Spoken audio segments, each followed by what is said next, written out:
Saya mendengar adik-adik, saya juga aktivis masa mudanya. Ya. Jadi kalau saya dulu mau berdebat, saya baca dulu itu barang sampai sejelas-jelasnya baru saya berdebat. Kalau ini jujur sebagai dosen saya malu apa yang saudara sampaikan. Malulah. Nggak baca, kasih komentar, didengar orang di ALC, saya sampai tutup mata tadi. Menyampaikan sesuatu, oh kalau perempuan itu yang diperkosa dihukum karena kan di situ, di sini kan nggak ada begitu.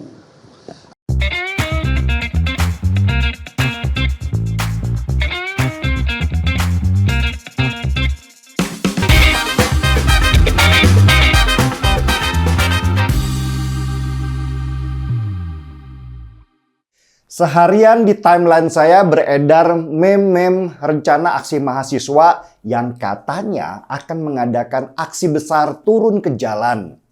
Tapi belum jelas juga sih. Ada yang bilang mereka mau turun ke jalan tanggal 8 April. Ada yang bilang tanggal 11 April. Gak kompak kayaknya. Meski mereka mengatasnamakan Badan Eksekutif Mahasiswa Seluruh Indonesia atau BEMSI. Sesudah demo besar mahasiswa di tahun 1998 yang akhirnya menurunkan Soeharto dari jabatannya, demo-demo mahasiswa sekarang sepertinya sudah masuk angin. Agendanya nggak jelas, tuntutannya nggak fokus. Dan yang lucunya, mereka yang demo banyak yang nggak paham ngapain sih mereka turun ke jalan. Contoh aja, demo mahasiswa sekitar 2 tahun lalu tentang RUU KUHP. Sesudah para mahasiswa itu koar-koar di tengah jalan, ribut-ribut dengan polisi, panas-panasan, dan bakar-bakar ban. Pas ketua BEM-nya diundang ke acara ILC, kebongkar.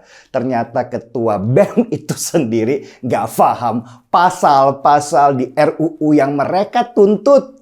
Dan akhirnya mereka dipermalukan oleh Menkumham Yasona Laoly di depan publik dengan mengajari mereka tentang hukum.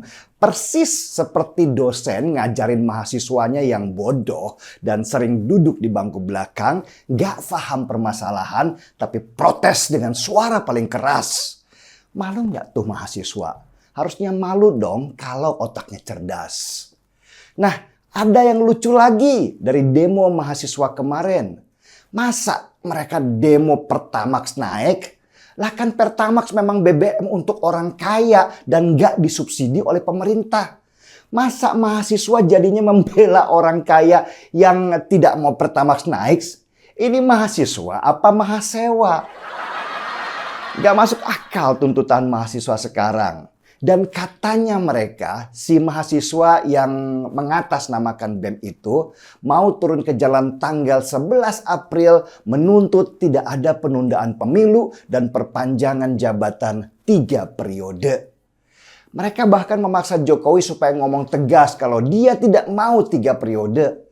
Buat mereka, Jokowi itu masih abu-abu, tidak menerima tapi juga tidak menolak perpanjangan 3 periode. Ini kan kacau. Apa mahasiswa nggak mengerti yang namanya trias politika? Bahwa kekuasaan di Indonesia itu dipisah oleh 3 pilar. Eksekutif, yudikatif, dan legislatif.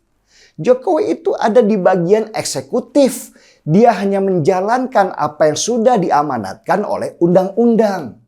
Nah, yang berhak merevisi undang-undang termasuk masa jabatan presiden itu ada di legislatif atau DPR. Kalau mau demo, ya demo DPR-nya dong. Masa yang didemo oleh presiden? Ngerti nggak sih mahasiswa ini? Presidennya nggak bisa apa-apa kalau bunyi undang-undangnya berkata bahwa jabatan presiden maksimal hanya 2 periode. Apa presiden bisa mengubah konstitusi menjadi 3 periode? Ya nggak bisa dong. Itu jelas melawan hukum. Dan presiden bisa diturunkan langsung dari kursinya oleh DPR kalau dia melawan hukum. Ini kan pelajaran SMP. Basic banget. Masa mahasiswa nggak tahu pemisahan kekuasaan di Indonesia dalam konsep trias politika?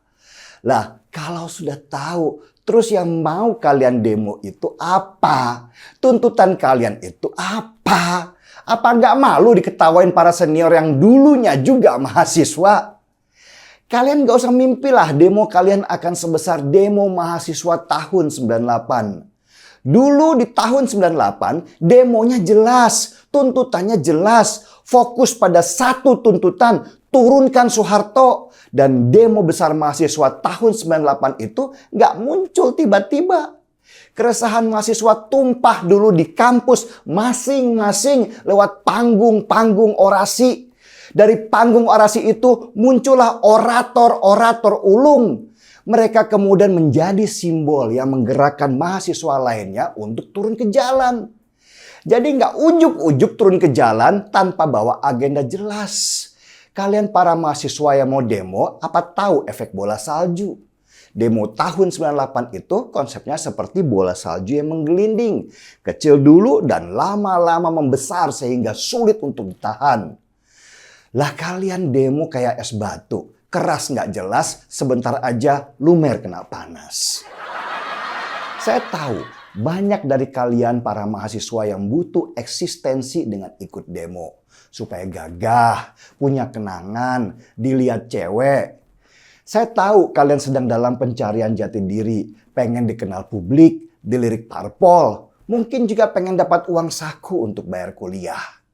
Tapi ya nggak gitu juga kali. Pengennya cari panggung, malah diketawain banyak orang. Karena kalian nggak bawa agenda yang jelas. Dan mungkin juga kalian nggak paham seperti yang sudah-sudah. Hanya turun ke jalan, hanya hura-hura, bikin TikTok, joget-joget, terus ngetek ke cewek atau cowok yang disuka. Dan kalau ditanya, tuntutannya apa? Jawabannya, nggak tahu, gue cuma ikut teman aja.